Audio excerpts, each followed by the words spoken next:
Тұран университетінде ұлы жеңістің 80 жылдығына арналған ерекше шара өтті. Ер есімі ел есінде деп аталған бұл іс-шара жауынгерлік ерлік пен тыл еңбегінің өшпес мұрасын ұлықтауға арналды. Университеттің мәжіліс залына жиналған қауым, оқытушылар, студенттер, қоғам белсенділері сол бір сұрапыл жылдардың жаңғырығындай болған тебіреністі сезімді бастан кешірді. Университет ректоры Рахман Алшанов өз сөзінде ұлы жеңістің қазіргі ұрпағы үшін маңызын атап өтіп, ерлік пен патриотизмнің мәңгілік құндылық екенін баса айтты. Құрметті қонақтар, құрметті қатысушылар, қош келдіңіздер. Осы күндер енді жеңістің 80 жылына байланысты көп шаралар өтіп жатыр. Уважаемые гости, добро пожаловать. Спасибо, что нашли время, пришли к нам провести данное мероприятие, посвященное 80-летию Великой Победы. Важно сегодня проводить такие мероприятия, такие встречи, чтобы мы уточнили свои позиции, чтобы молодежь знала, как быть, что быть.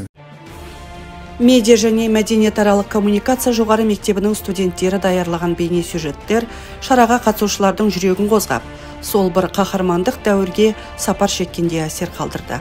Онда соғыс жылдарындағы қиындықтар мен ерліктер, соғыстың ащы шындығы қамтылған. Көрермендер сол бір қасіретті жылдардың ауыр салмағын сезінгендей болды. Ер есімі ел есінде деп бекерден бекер айтылмайды. Бұл кісілер көненің көзін көрген адамдар.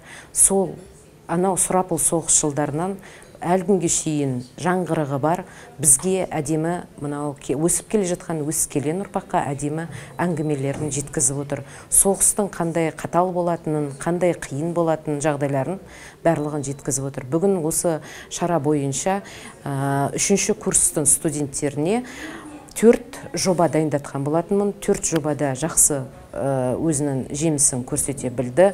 Студенттеріміздің соғыс кезіндегі ата-бабаларының қандай жаумен күресуде жанкештілік көрсеткендердің барлығын өздері көздерімен көріп, архивқа барып жұмыс істеп, біраз деректерді тауып, осындай 4 фильмді жасап шықты. Ол жаңағы қазақ журналистерінің соғыс кезіндегі жанкештілікпенен бір жағынан оқ атысып жүрсе, екінші жағынан ақпарат беру мәселесін көтере білді. Ақпарат беру дегенімізде ол оңай шаруа емес. Дивизиялық газеттің, ротаның газетінің болатынын, қанша газет болғанын, оның қаншасы қазақ тілінде шыққанын, осылардың барлық ақпарат дегеніміз ол жау мен соғысып жүрген адамдарға рухани рух беретін ақпараттық хабарлар таратты. Сол хабарды оқып отырған жауынгер, біз міне бүгін осынша жылжыған екенбіз, жауды осынша артқа шегіндірген екенбіз деп, ана ақпараттардан мәлімет алып, алға басып осы күнге жеткізді. Ұлы Отан соғысының аяқталғаны 80 жылдығын мен шын жүректен құттықтаймыз. Жалпы біз жастар студент ретінде осы жеңісті, ұлы жеңістің тарихын зерттеу біз үшін өте сондай қызық болды. Біз үшін сондай үлкен білім болды деп айта аламыз. Өйткені ата-бабамыздың біз үшін осы еліміздің жерін алып қалғаны, қан төгіс соғыста жүргені біз үшін сондай бір мақтаныш болды, білім болды. Біз ол кісілерді өте қатты құрметтейміз. Видео түсіру барысында да ол кісілер жайлы, ол кісілердің тарихын білу кезінде біз өте қатты көңіліміз түсті деп айта аламыз. Өйткені ол кісілердің өмірі оңай болған жоқ. Біз үшін осындай болашақты, тәуелсіз мемлекетті беру үшін сондай өз өмірлерін қиды. Және де біздің алғысымыз шексіз деп айтқым келеді. Әрбір видеода өздеріңіз байқасаңыздар, өмірлеріне сондай бір ақпарат беруге тырысты ол кісілер жайлы. Өйткені жастарымыздың бұл кісілердің өмірін, тарихын білуі өте маңызды деп білем.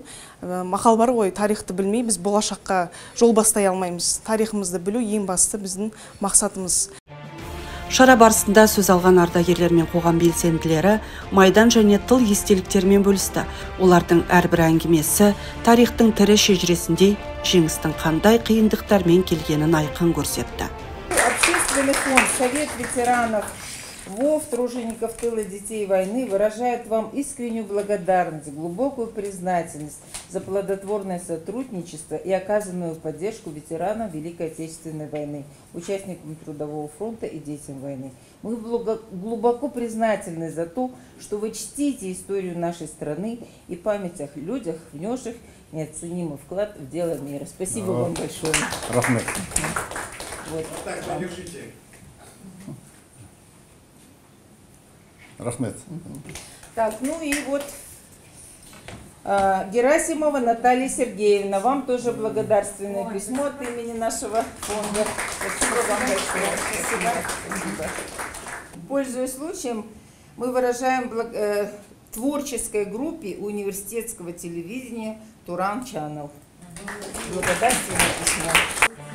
Жиынның маңызды саты Туран университетінің ректоры Рахман Алшановқа офицерлер одағы атынан халық қаһарманы Рахымжан Қошқарбаев атындағы төсбелгінің тапсырылуы болды. Офицерлер одағы төрағасының бірінші орынбасары Ұрандас Смағұлов жас ұрпаққа патриоттық тәрбие беріп, отан қорғаушыларға деген құрметті арттыруға үлес қосқаны үшін ректорға зор алғыс білдірді. Рахымжан Қошқарбаев 1945 жылдың 30 сәуірінде Рейхстагқа жеңіс туын тігіп, туған халқын күллі әлемге танытқан тау тұлғалы батыр. Бүгінгі мына Туран университетінде болған дөңгелек үстел өте бізге жақсы жақтарымен есте қалатындай болды. Ол жеңістің 80 жылдық қарсаңындағы ұйымдастырып отырған бұл іс-шараға біз үлкен жоғары баға береміз. Мұнда келіп отқан азаматтар көп өздерінің ой пікірлерін айтты. Сағынбай Қозыбаев ағамыз өте мына әскери журналистика жөнінде, содан кейін Майдандағы, әсіресе Отан соғысы кезіндегі шыққан Майдан газеттері, ол жердегі атқарған журналистердің өмірбаяндары туралы жақсы мағлұмат беріп кетті.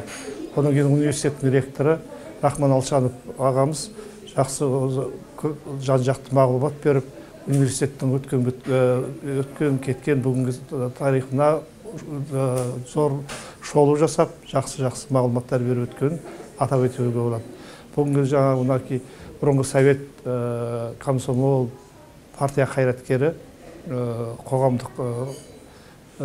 қайраткері Әсия Беркенқызы Сүлейменова, ол кісі де жақсы өзінің пікірлерін айтып, бүгінгі дөңгелек үстелдің жақсы көркін келтіріп, жақсы мағлұматтарын беріп отқанына біз өте риза болдық. Ер есімі ел есінде шарасы жас ұрпақтың бойында патриоттық сезімді оятып, тарихқа деген құрметті арттыруға зор ықпал етті. Бұл шара ерліктің ешқашан ұмытылмайтынын, батырлардың ардақты есімі мәңгілік екенін тағы бір дәлелдеді.